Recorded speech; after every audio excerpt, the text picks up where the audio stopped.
Le deuxième pas d'un coaching prescrit, c'est le ou la bénéficiaire qui le fait. Et contrairement à ce que croient beaucoup de services RH prescripteurs de coaching, les bénéficiaires ont le choix.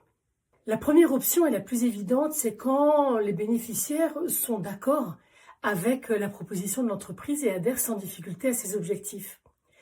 C'est évidemment souhaitable, mais c'est pas systématique. Ça se corse quand la personne considère qu'elle n'a pas de problème ou que s'il y a un problème, c'est pas elle le problème. Et dans ce cas-là, elle a 3 options. 1. Accepter le coaching pour avoir la paix et puis faire semblant. Les coachs qui acceptent une telle mission se retrouvent face à une alternative périlleuse.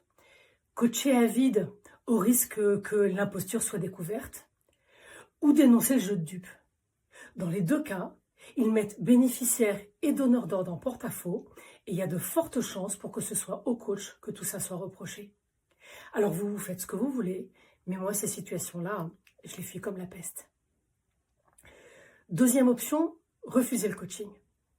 Alors ça arrive quand la relation est déjà dégradée et que les bénéficiaires ne voient plus d'amélioration possible à leur situation.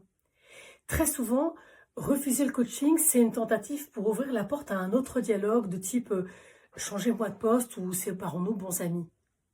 Alors bien sûr, tous les refus de coaching ne se soldent pas par une séparation.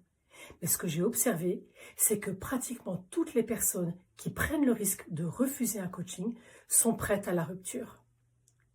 Et dans ce cas-là, encore une fois, je considère que mon rôle de coach est de m'effacer. Enfin, il y a des personnes qui acceptent le coaching parce qu'elles y voient une opportunité pour elles-mêmes, indépendamment, voire malgré les injonctions de l'entreprise. Alors évidemment, ici, je ne peux pas faire n'importe quoi, mais j'ai un rôle à jouer.